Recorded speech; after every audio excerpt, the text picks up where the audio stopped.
ಮಕ್ಕಳು ಕೂಡ ಓದ್ತಾ ಇದ್ರು, ಅದನ್ನ ನೋಡ್ತಾ ಇದ್ದೆ. ತುಂಬ ಚೆನ್ನಾಗಿ ಹೇಳ್ತಾ ಇದ್ರು. ನಿಜವಾಗ್ಲೂ ನಮಗೆ ಈ ವಯಸ್ಸಲ್ಲಿ ಏನು ಓದ್ತಿದ್ವಿ ಏನು ಬಿಡ್ತಿದ್ವಿ ಅಂತಲೇ ಗೊತ್ತಾಗಲ್ಲ, ಎಷ್ಟು ಚೆನ್ನಾಗಿ ಹೇಳ್ತಿದ್ರು ಅಂತ. ಅದಾದಮೇಲೆ ಚಿಕನ್ ಕೂಡ ತಂದಿದ್ರು, ಅದನ್ನ ರೆಡಿ ಮಾಡ್ಕೊಂಡು ನಿಂತಿದ್ರು. ನಾವು ಹೊರಗಡೆ ಅದನ್ನ ನೋಡ್ಕೊಂಡು ನಿಂತಿದ್ವಿ. ಮಕ್ಳುಗಳಿದ್ದದ್ದು ಮನೆ ಅಂತೂ ಒಂಥರ ಜಾತ್ರೆ ಅಂತ ಅನಿಸ್ತಾ ಇರುತ್ತೆ.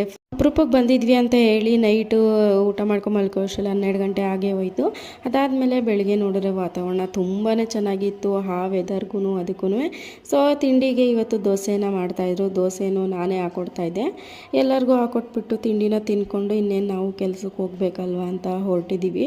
ಇನ್ನೇನು ಹೊರಟ್ವಿ. ಅಲ್ಲಿಂದ ಬರ್ತಾ ಊರಿಗೂ ಕೂಡ ಒಂದು 2 ನಿಮಿಷ ಹೋಗಿದ್ದು ಬಂದು ಇದಾಗಿತ್ತು ಇವತ್ತಿನ ದಿನ. ವಿಡಿಯೋ ಇಷ್ಟ ಆದರೆ ಹಾಗೆ ಒಂದು ಲೈಕ್ ಮಾಡಿ, ಶೇರ್ ಮಾಡಿ, ಕಮೆಂಟ್ ಮಾಡಿ. ಇನ್ನೂ ನನ್ನ ಚಾನಲ್ನ ಯಾರು ಸಬ್ಸ್ಕ್ರೈಬ್ ಮಾಡದೆ ನೋಡ್ತಾ ಇದ್ದೀರಾ, ಸಬ್ಸ್ಕ್ರೈಬ್ ಮಾಡ್ಕೊಂಡು ನೋಡಿ.